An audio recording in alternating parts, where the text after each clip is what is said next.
Hey,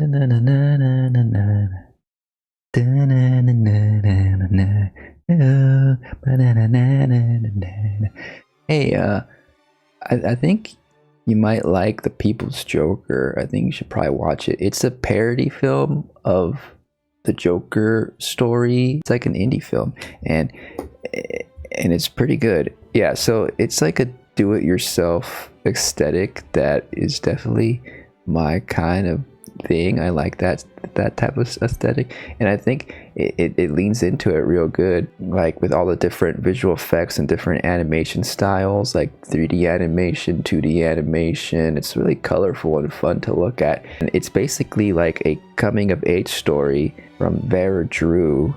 You know, she's had experience editing for the Tim and Eric show and stuff like that. It's close to the Adult Swim comedy vibe. You know, even got some of these action figures in it. You know, it's really well done. It really keeps your attention, even if it's like this low budget aesthetic and low, like it might turn off some people, I feel like, just because of that. But if you stick with it, it becomes endearing. It becomes it's like it's charming in a way. It's not like a student film or anything. It feels like, you know, like they put a lot of thought and effort into this, including a lot of other artists she worked with, like I think over 100 artists.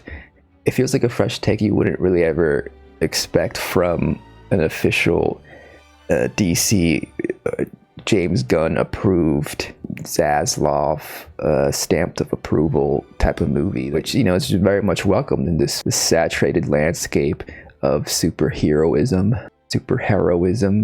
It's a cool adaptation too, because like you can tell that Vera, she knows her Batman lore. There's a lot of like Easter eggs and stuff that, you know, like fans of Batman and Gotham stuff and Joker can pinpoint and pick out and get a lot out of it that way. But it's also like not afraid to be irreverent to this source material, you know. Her trans coming out story like really matches well with the Joker story. And like, it's, you know, it's a way of telling the Joker story through a new lens. The idea of like Joker getting Jokerfied in a vat of chemicals to become Harley Quinnified, you know. It did get in a little bit of hot water, you know, when it first came out, like in the festival circuit. Like definitely WB didn't want it to be released, you know, like they only had one screening, and after that WB sent like a cease and desist letter to like stop the movie from being shown. It's basically fair use parody, so they couldn't really do anything. They couldn't really stop it long term, and I think like they thought probably that like, okay, well, it's probably better not to like bring too much attention to it, you know, if they didn't want people to watch it. You know, it also has like the backing of like people like Tim Heidecker, and even Bob Odenkirk is like a voice for a little bit in it. So it's like there was some power behind it in terms of like some Hollywood people to make sure it did see the light of day. It did come out this year at theaters, and then it just recently, like in the summer, it came out in video, and then digital as well, where I watched it. So you know. The idea behind like making a story with these characters that Warner Brothers has bought and packaged for us all these years, these superhero characters, these Batmans, these Supermans, these Spider-Mans, these Animal plus Man, they're our modern myths. Is it really fair for like these big corporations to have ownership of that? No, it's all part of our own culture, everyone's culture, not just the Batmans of the world. This story kind of treats Batman like a villain. The DC official studio, you know, they want to make sure that like they keep their brand of Batman safe for consumption, you know. And overall, it's just like a funny movie. Like it's just like a comedy. Like, you know, we don't really get like comedic versions of superhero stories these days. I mean, I guess Schumacher had some funny unintentional humor in it. The Batman and Robin movie and Batman Forever a little bit, in which Vera Drew like loves those movies. You can see a lot of her referencing those particular ones in this movie. And, you know, then of course the Adam West Batman had that campy humor to it. But, you know, these days, you know, with the Todd Phillips Joker and all that, and it's all pretty serious. We'll see what James Gunn does with the new Batman stuff. Also, this movie like kind of skewers the comedy scene, because it's also a movie about the comedy world. You know, she takes jabs at the Upright Citizen Brigade and Lorne Michaels and the trajectory of a comic's career and what they're expected to do to become famous and known and be put in the spotlight, going through the whole SNL routine and all that. So in this podcast I was listening to called The Horror Vanguard, they talk about this movie and they go into details of comedy, but also the politics of the film. And they bring up this quote from Chris Morris, who's a satirist who directed this movie called The Four Lions. It's just pretty cool. It's a pretty good satire about terrorism. But I'm going to paraphrase here. As a clown, you can either perform for the king, as a gesture would, or you could be performing to the public, performing to the people. As a comedian, as a comic, who are you going to perform to, as an entertainer, as an artist, who are you performing for? A lot of these movies we see these days, especially these superhero movies, they feel like they're performing for the executives, they're performing for the bosses, they're performing for the fandom that just wants their nostalgia tank filled up. But in comparison to every other Joker Batman film, people's Joker feels like the opposite. Feels like it's actually performing authentically for the public, for the people, for people who just generally want to see a funny movie. It's also for a queer audience, but also for any audience who wants a good laugh and is probably familiar with the Batman Joker story anyways, right? Because it's been shoved in their face for so long. But then it also has all these little secret tidbits here and there and references and Easter eggs, cameos that the fans will pick up on. The most recent Todd Phillips Joker movie that's going to come out soon, critics have been saying that it's kind of looking down at the fan base for the first movie in a way. It's not really coddling a lot of the fandom, but this, I feel like it's not really punching down at the fans either. Laughs at the whole idea of Batman and Joker along with the fans. I've been a fan really for a long time, since I was a kid, because again, I grew up with the Batman animated series. I grew up watching Michael Keaton and the Schumacher movies, and so anything Batman related automatically it kind of it piques my interest just a little bit, but at this point it's certainly, I want something a little bit fresh and more and different, and so this movie kind of fills that box, offering a whole new way to look at the thing, and also critiquing it from a leftist perspective. It could be a little bit more aggressive on that point, and I think we'll probably get into it more in the spoiler section. It's not, some of these performers aren't going to win Emmys or Oscars, whatever, but surprisingly, it's a lot of really good stuff. And Vera Drew does a really good job. Her mother does a really good job too.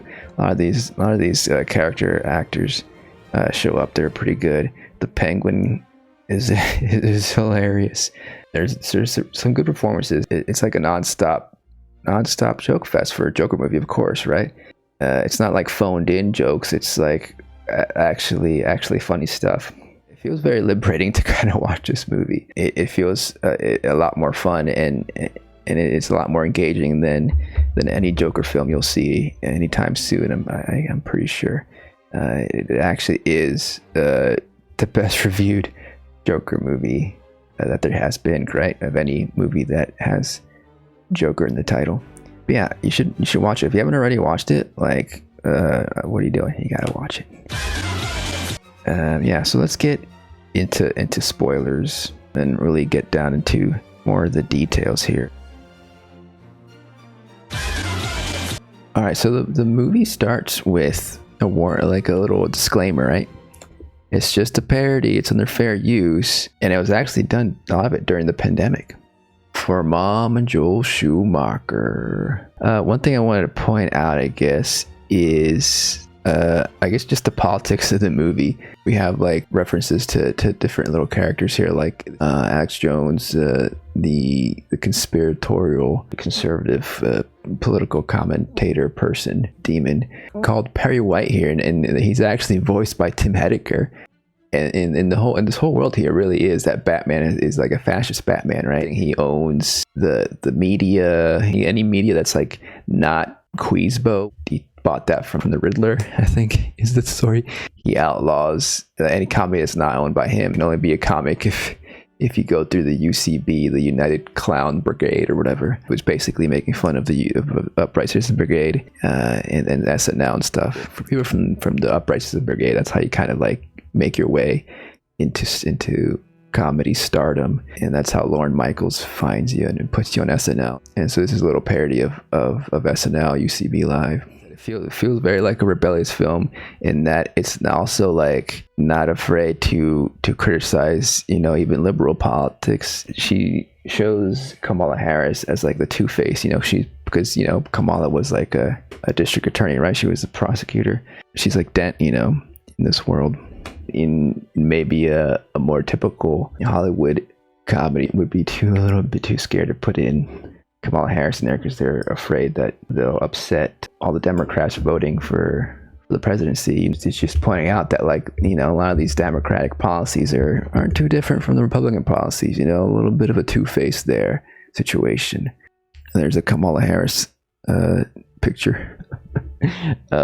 And you know, the thing about Kamala, I mean, like, obviously, you know, if I were a space alien, I would vote for Kamala over Trump, obviously. But that's not to say that, like, you know, she's all squeaky clean, you know.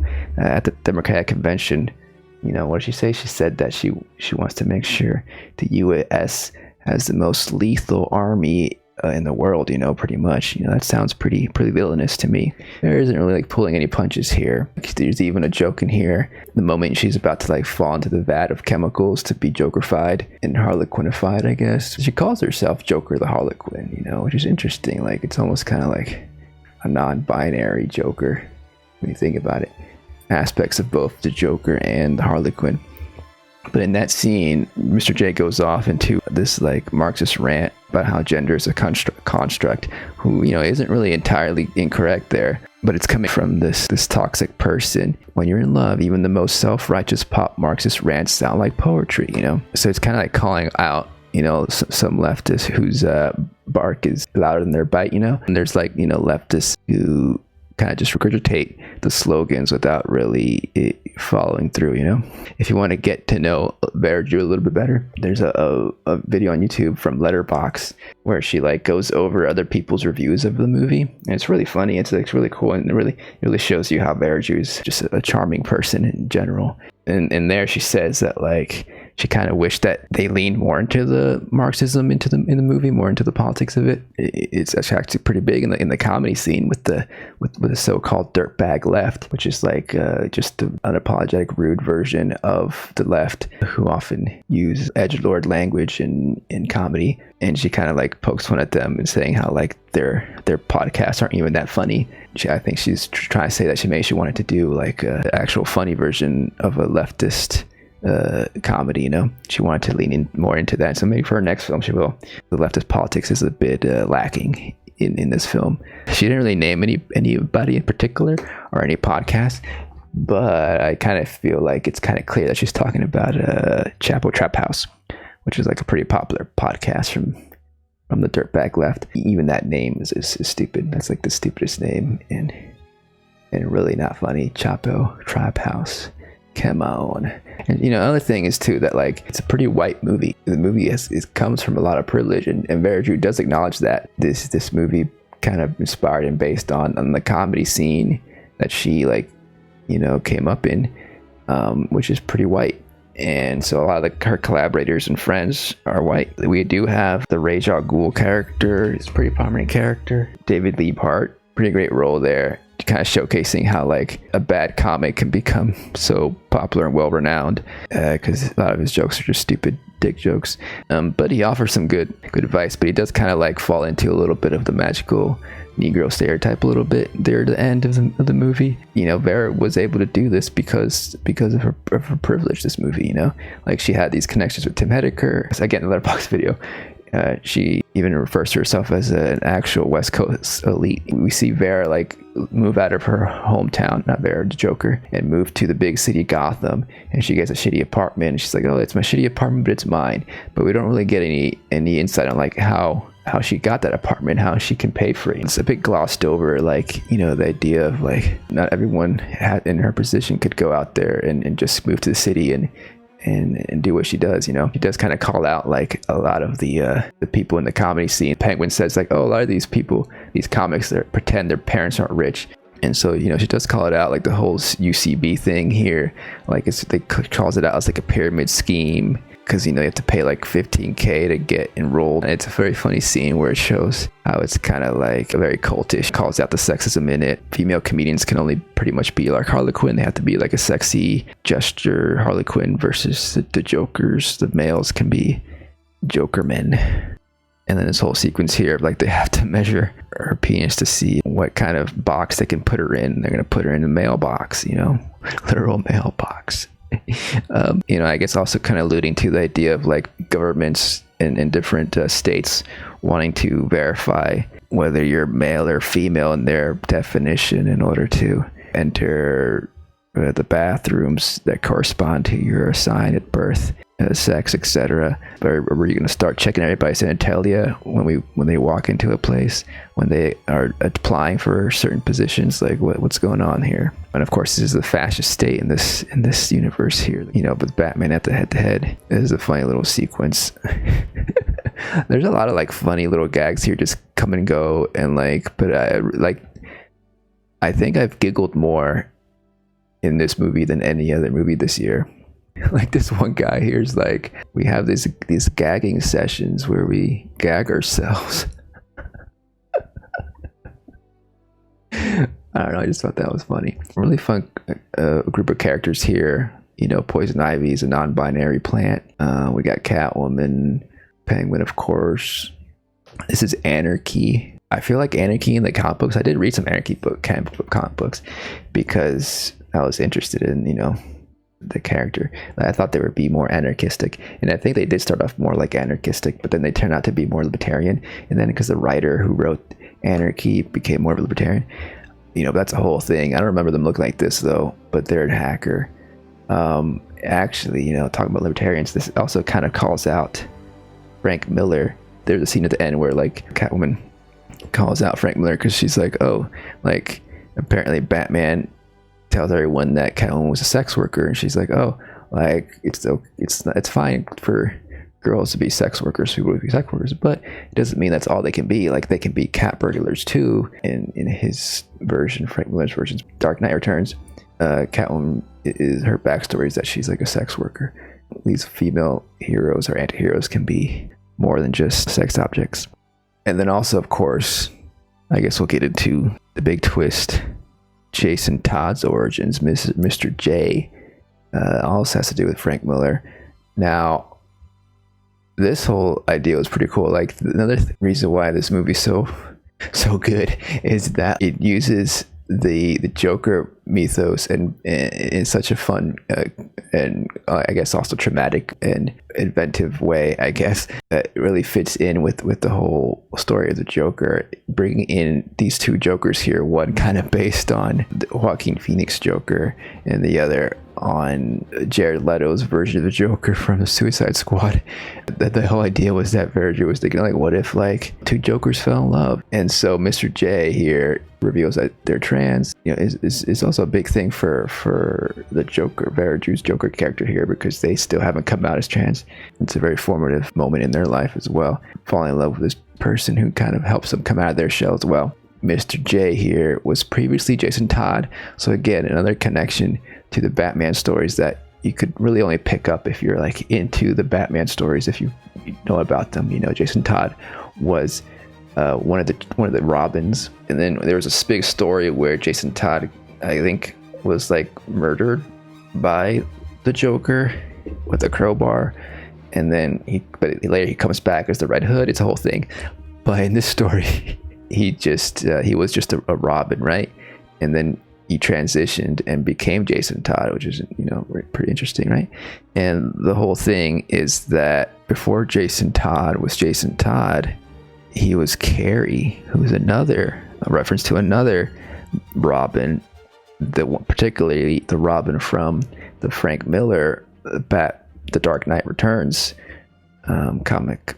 But in that story, you know, she looks like this, and she's just like a tomboy, you know, Robin, you know, who of course Batman takes under his wing. But again, they're not afraid to paint Batman in a bad light, because this is not endorsed by Warner Brothers, so they can skewer Batman. They can reveal him to be the creep that he is. Basically, Batman grooms Carrie and accepts that she wants to transition, and helps her transition into Jason. In this story, Batman is a closeted, you know, gay man, which is something that has some history as well, because, you know, back in the day, you know, there was like, I think the whole essay written by somebody about perhaps, you know, Batman being coded as gay, and so the DC Comics had to, like, you know, give Bruce Wayne a love interest or something to dissuade those rumors or whatever. But this kind of turns it on its head, you know. They go, you know, what if it was a trans boy that he liked? And then, but then the big thing is that like, it's more that like he's a closeted warlord, which comes up later in the musical segment. But how do you know it's abusive? As Drew points out here, abusive relationships are often just shown in the typical fashion of usually, you know, just a hetero, you know, macho dude who beats his wife. It's all the movies taught her about abuse, so she didn't think this small trans man can be an abuser. But if she lists here, these are the signs. And it's pretty cool, like, you know, fourth wall break here. This movie does do the fourth wall break a lot. They nag you, you know, they gaslight you, all that stuff. And she goes through like all the things that Mr. J was doing. And she kind of ends it with like, oh yeah, and don't date comedians. That's something you should never really do. And it's funny how, like, you know, she even adds to the list later on, like, oh, at number 5, he does this. This whole storyline. It's just something you would never see in the mainstream Batman verse. So that's that. Yeah. So they go into some critique of the SNL stuff. Penguin feels like she's selling out, but then, like, you know, what's more important, to like not sell out or to get a platform, you know, as big as SNL or UCB, whatever, and use that platform for good, you know, to inspire other people, you know. And so she goes through this almost like a Jedi training session here to find her truth, you know. Another thing about this whole the theme of this movie too is the idea that, like, are comics really arbiters of truth? A lot of comedians, like, you know, they say their craft is super important, right? Because not only are they there to make people laugh and entertain people, but through that comedy, you know, they're allowed to tell these truths. But in a way, like, you know, that's also kind of a bit irresponsible to just look up to comics who, you know, who often do have some truths in that comedy, but often also can be warped as well. But a bit irresponsible to look up to them as our truth sayers. Another interesting thing here is, you know, just as a trans coming out story, the idea of like bleeping her dead name was interesting. At first I thought it was like they were censoring some curse words, but what's more offensive, a curse word or naming somebody with their dead name, you know? And so they bleeped that out throughout the whole story. And the only time that really isn't bleeped out is a couple times. One time is when Mr. J uses it to, you know, to hurt her, you know, during an argument, you know, by using the dead name, and it's not bleeped out. Of the way that it lands, the impact of that lands a lot better that way, right? Because this whole time it was bleeped out, and now suddenly it rings in your ears and it's deafening, just like it felt, you know, for Drew to hear it, you know. And then later, you know, she has to use her own name to get through the UCB scanners so she can go and get on to SNL. A lot of fun, like, just amazing editing in this movie. Amazing, like, graphics, and yeah, it's like low budget and it still looks good, you know. It's just an aesthetic, you know. and it's also just funnier too. Like Lorne Michaels as this bad 3D model, like that's kind of part of the joke too, you know. It's like, yeah, let's make him with this like bad 3D model. In that whole climax with them fighting Batman at the end, that was really cool. It felt like it's like a little mini episode of the animated Batman series or something. Who doesn't love toxic relationships in a story, in a movie or TV show? In a way, it can be, you know, kind of cathartic to see that on screen if you've gone through it yourself. Or so she's gonna go and do the SNL skit, right? And she decides to like actually be herself. And it's a little bit weird, right? Because like here, like we see her younger version looking at herself. Like, what does this mean? You know, is it like a time travel situation, or it's just maybe more like in her head, like she wants to, like, she's imagining, you know, another young person who's going through transitioning or whatever, and watching the show live, you know. So she's kind of thinking of like, you know, being an inspiration to some young queer people out there, and envisioning almost herself watching her future version, you know. So I don't know if we're meant to take this literally. But then also, like, this kind of connects to the whole multiverse idea, right? Because now she popped into the 5th dimension after inhaling all that laughing gas. Another cool transition scene. Just beautiful stuff here. And she meets Mixel Pot, or whatever her name is.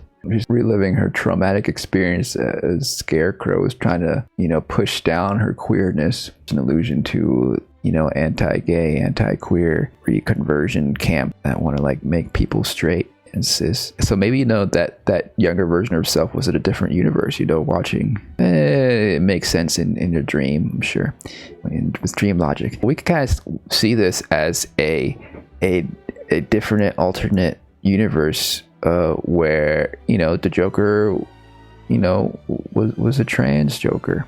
Marlon Brando, Richard Pryor, you know, have sex, why not? You know, Richard Pryor did make a little cameo too earlier on. That could be another little thing someone could put together an Easter egg video. He was helping hack into the Wayne computers as one of the characters, Gus Gorman from Superman 3, because, like, again, there's like a lot of little cameos throughout this movie. Multiverse, right? So like, I like to think of this as just another multiverse in the plethora of comic book movies out there. You know, we're in the middle of the multiverse saga for the Marvel movies, and there's always been multiverses in the comics, right?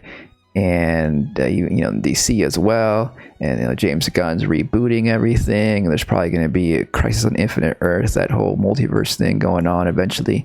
And so, like, she's looking at these mirrors, it's like, oh, this is just one of the multiverse films that we can connect to the other superhero movies, and why not, you know? And this is probably the best one out of them all. It's a fun movie. It's not afraid to joke and make fun of itself and make fun of the world and actually tell a heartwarming story at the end of the day, really. Like, you know, it ends with a musical number. You know, Todd Phillips is the marketing of like the freaking new Joker movie. He's like, oh, this is gonna be a musical, but not really, and they're shying away from it. Like most Hollywood musicals shy away from in their marketing. They don't want to tell you that it's a musical. And apparently the new Joker movie isn't really that much of a musical, because like they're supposed to sing bad or something. Like, they're not even, Lady Gaga is like directed not to sing very good. I don't know how it's apparently it doesn't turn out very well according to critics. I haven't seen it yet, but anyways, this one doesn't shy away. That we got a whole musical number here that kind of wraps up the whole story here. Pretty cool. It's pretty fun. I like it. You know, she wishes for a better Gotham, so she turns Arkham Asylum into a Joker school, you know, for transsexual youth. You know, instead of conversion therapy, it's let's just accept people for who they are. You know, try to make the world a better place. Something that like Batman never thinks of doing ever in the story, right? Maybe, you know, he donates some money with his big bucks to some community center or something, or maybe he donates to Arkham Asylum, I don't know, but it doesn't really seem to fix anything. But here, you know, the villains, the anti-heroes, they're the ones who I think most people identify with more, right? Like, who's going to identify with a billionaire besides the billionaires, right? In this new world we're making, we got to change Batman to someone else. and decides to give the role to the Penguin. Now, it is pretty cool, like wish fulfillment, fun, little ending, happy ending, right? Of like, we're gonna make the world a better place, and people would accept queer and trans people, and it will be no longer ruled by a fascist Batman. Does it go far enough? Again, Verju thought maybe it would be better if she had leaned more into the Marxist thing, and this was a prime opportunity here at the end to lean into that Marxism, to lean into a more socialist view of Gotham. It mostly kind of ends on this idea of like she just wants a happy memory, and finds out that, oh, she did have a happy memory in her childhood. Batgwin, if had a fun little after credit scene here, like again calling back to the superhero trend movies in Hollywood, like, oh, we get an after credit scene as well to tease future stuff maybe. So Batgwin becomes the Bat Cop now, and the thing is that, like, is that really enough? Maybe it would have been great to, like, you know, not have a Batman at all or, you know, at least completely revamp what he does. You know, he seems to be fighting crime like usual. You know, he does it in a humorous way, and he's like a funny version of Batman, and he's kinder, I guess. But it's not really addressing the system of justice at all, right? It's not a super serious take, obviously. It's just to be funny. But there's a sequence here where he's beating up on some military people, like right there. Maybe that's indicating that that Batgwin is demilitarizing the police force. Is he like taking down imperialist, colonialist military here? Like, what? I guess that's one cool thing. But yeah, doesn't go into details. But the thing is that, yeah, like again, like, you know, a little bit of a letdown in the sense that, like, this whole movie was about like kind of rebellion against the status quo, and we don't really see that big of a change or difference, you know, besides the Arkham Asylum thing, right? There's no revolutionary change there, and you think that would be something this new Joker would want to do. Maybe, you know, this is more of like her finding herself and her identity, and so that was the story. And so maybe you can say like, oh, it's just the beginning, you know. It wouldn't have worked for the story to really get too deep into it. And, you know, and she was calling out Mr. J for having that Marxist rant that was you know, fluffy wording and poetry. You know, maybe it wouldn't have made sense. But, you know, like I said, Verju did say that she wanted to lean more into it. So maybe in future stuff. We do get a little cameo here. Robert Wool. He played a reporter in the Batman movie, from the Tim Burton Batman movie. And it's funny because she basically used the Cameo app, right? It's like you pay. And like also a bunch of celebrities are in on Cameo website where basically you pay celebrities to do a little video for you. You know, usually it's like a birthday video or something, like wish my son or daughter a happy birthday or something, and then they do it with their fleet and make a little video for that. That's how Verju got Robert Wool to be in the movie. And because and he says like, oh, legally I can't really be part of it or something, but good luck on your indie Batman movie, says. So that's just a funny way to get him in the movie. Oh yeah, the soundtrack. I forgot, like, the soundtrack is so good. There's a lot of good music in here. Looking like a bitch. Acting like a slut while I'm looking like a bitch. I also wanted to mention after credits scenes here. The Riddler's like selling stuff from jail. But then here we have the Alex Jones character, Perry White, Tim Heidecker. In the bottom here you see that it says interview with Madam President Dent's ex-surgeon. So Kamala Harris Dent has become the president in this world now. Be a little bit of a prediction for what's upcoming in the real world, you know. Could be that Verju predicted that, you know, Kamala Harris is going to be the president. Could be, you know. So this movie kind of feels like, you know, again, like the start of like maybe some new queer cinema, and it is reminding me of like some queer cinema pioneers. Someone like Todd Haynes, their first movie was about Karen Carpenter, and he used Barbie dolls to make that story. And I don't even think you can really easily watch that movie, the Karen Carpenter story by Todd Haynes. Again, very much do-it-yourself mentality. You can watch it on YouTube. I'm pretty sure it's on YouTube. You know, and now he's like one of the best regarded, you know, queer directors out there. This feels like this is the start of but also mid-career, hopefully, right? The scrappy nature of it all. It reminds me of John Waters. And of course, this year we had the I Saw a TV Globe by Jane Schwanburn. I'm looking forward to all this new talent bringing their voice to the spotlight here. Here's a funny gag. Ivy's telling her sad story while Joker the Harlequin's laughing off of the laughing gas. I guess it's the prescription drug she was given to put her smile on her face, bury her inner identity away behind that makeup. Although the makeup kind of was liberated her, you know. She does mention how dressing up as a clown allowed her to dress up, and people not, you know, they didn't react negatively because they just saw a person in clown makeup. They just thought, oh, they're just being a clown. Clowns are funny. That's why Halloween is fun, you know, because you can feel liberated to like be whoever you want to be without feeling judged, right? And the drag performances are kind of like that, where you kind of feel like you can just put on a show and experiment. That's what the Joker's doing, you know. That's why it's like it's a perfect fit for this queer story, you know. The Joker, obviously, it makes sense for the Joker to be queer. All these characters, all these superheroes with their masks, you know, they're all like hiding something. That's part of the theme of the movie too, right? Of the story of superheroes, that they put on these costumes, masks, because they're hiding something, or they can't be themselves without putting them on, even, you know, sometimes it's their gender identity. Sometimes it's like Batman, they're hiding their true selves, pretending to be heroes when they're actually villains themselves. They're fascist warlords. Oh yeah, there's a lot of digs at different people in this movie, and there's even that recurring joke. They keep referring to like older comics, like, oh yeah, I was inspired by Cosby, or you know, I was trying to do something kind of like the Woody Allen was doing.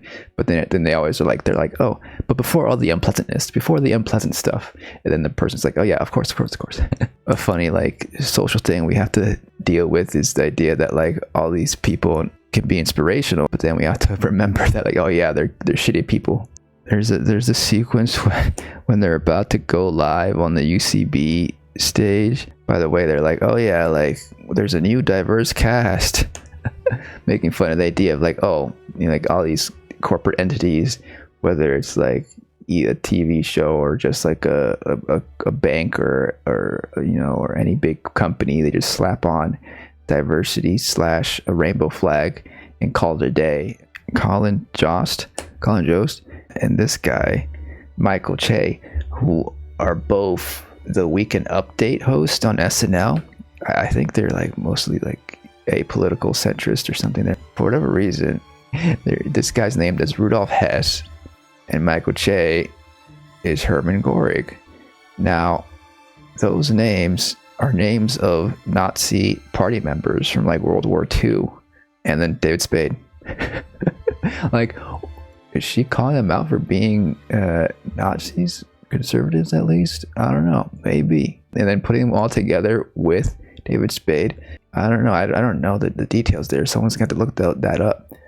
Could be some inside story here we don't know about. It seems to be throwing a little bit of shade towards some of the SNL cast, in addition to Lorne Michaels, who's the biggest Dumbo of them all, I guess. Like Lorne Michaels falling down like all naked into an ivy plant. That's a funny scene. It's like absurdist comedy. I feel like you don't see a lot of these days. Like, when was the last time you see like this absurd comedy? Yeah, so then the day, who's going to benefit from this movie? I heard Drew's going to have some good contacts in Hollywood now, right? It seems that they're going to work on a follow-up called People's Nightmare versus Joker versus Freddy. There's a little tease at the end here. Will return. Again, similar to what we've seen in these comic book movies from the big wigs. She's gonna do a parody on Freddy Krueger next. That's even a more evocative title than the people. I mean, I guess it's similar, like the People's Joker, the comedian who speaks for the people versus our collective nightmare. Might be even drearier, scarier, and more depressing than this movie. I feel like it's still gonna be a comedy, right?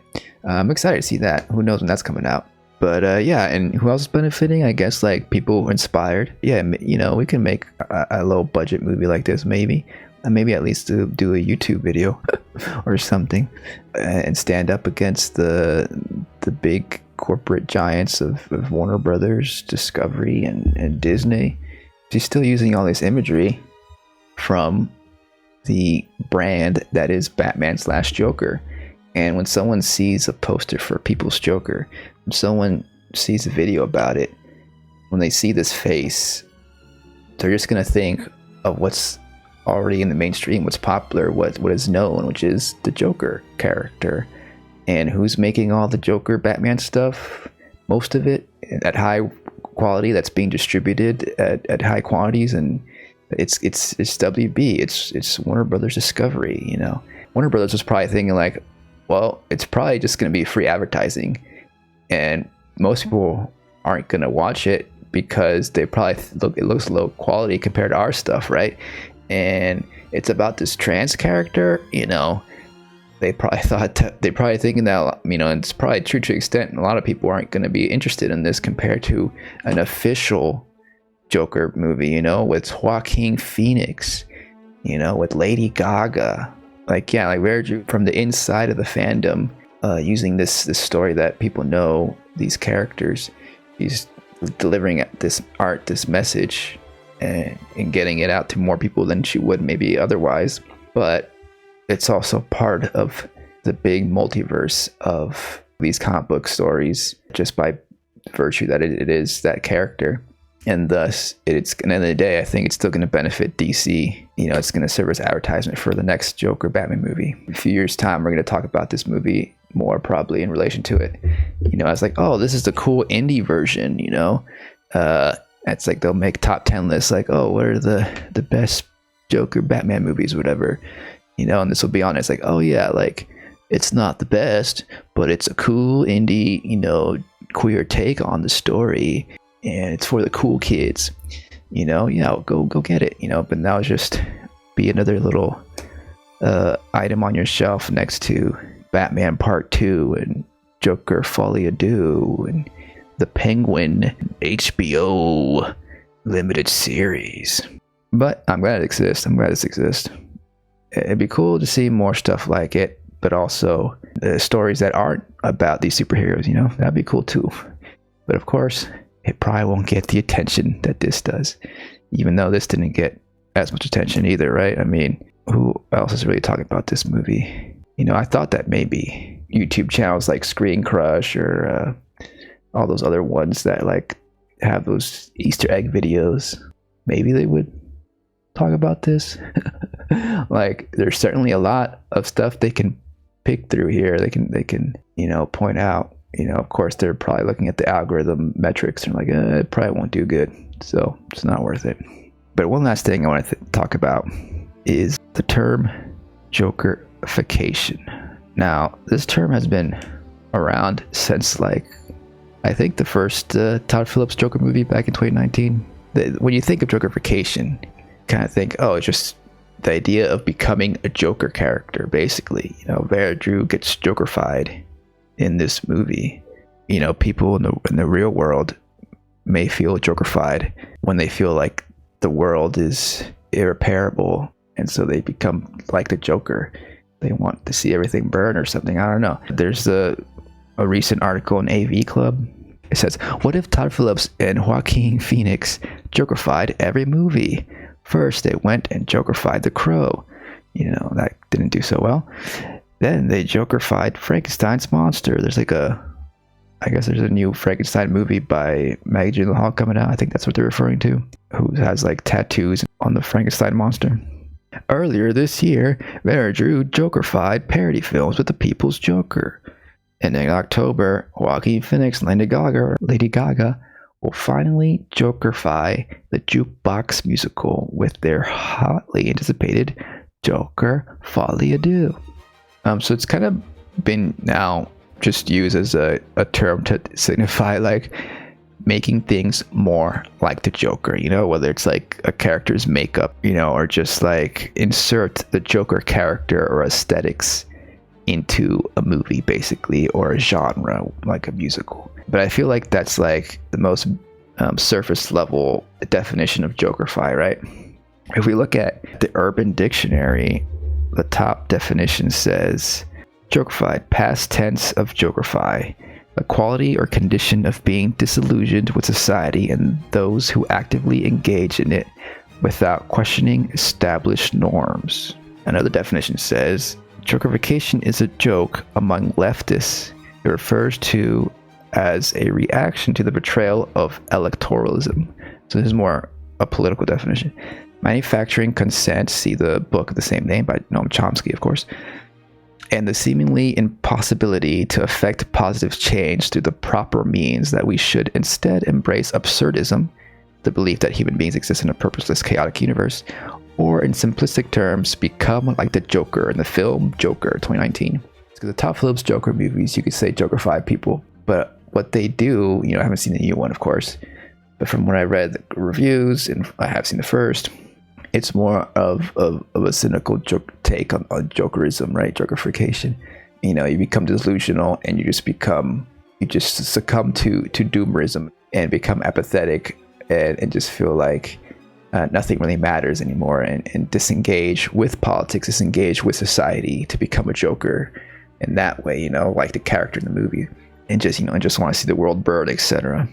That definition of Jokerfication is just kind of reinforcing the status quo, basically making people apathetic and making them not wanting to change anything because they feel like they can't do anything about it. That's propaganda by these stories to maintain the status quo and to keep people from Jokerifying in a more revolutionary way.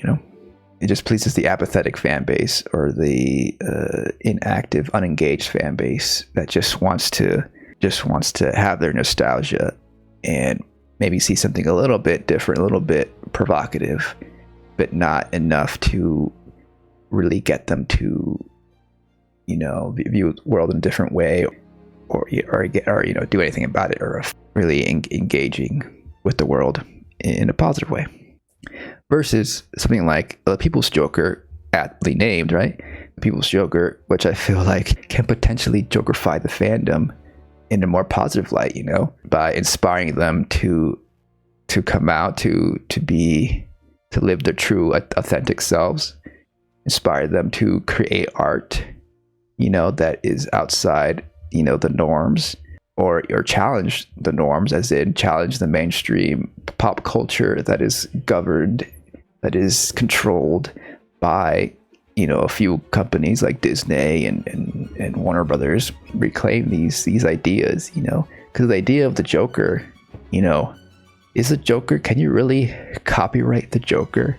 And the day, the Joker is just like a gesture, there's the Joker card from the from card games, it's just another name for a comedian. Why can't we just make stories about jokers, about comedians? And so what if they have green hair and white and makeup of a clown? They're just a clown makeup, So it's like these big companies have these false ownership over these characters, over these ideas. It's like, let's not let them hold on to it. Let's create our own art. That could be a way of seeing Jokerfication as a positive thing. And if I'm going to be Jokerified by anything, I'd rather it be by Vera Drew than Tom Phillips. Maybe the movie does fall a little bit short. The People's Joker the other day was more about Vera Drew's Joker. It was her personal story of coming out. And the promise of the People's Joker, you could say, wasn't completely fulfilled at the end of the movie. It ended a little bit too early for that. We didn't see enough of the revolutionary potential that Gotham could have lived up to. You could see it as more like a call to action. That's where the movie ends, and that's where real life begins. Because life isn't a movie; it's not a comic book story. Maybe that's the message. Time to get Jokerified. I think the People's Joker is the sanest of the Joker movies. Super Sane. Anyway, I'll see y'all next time under the moonlight.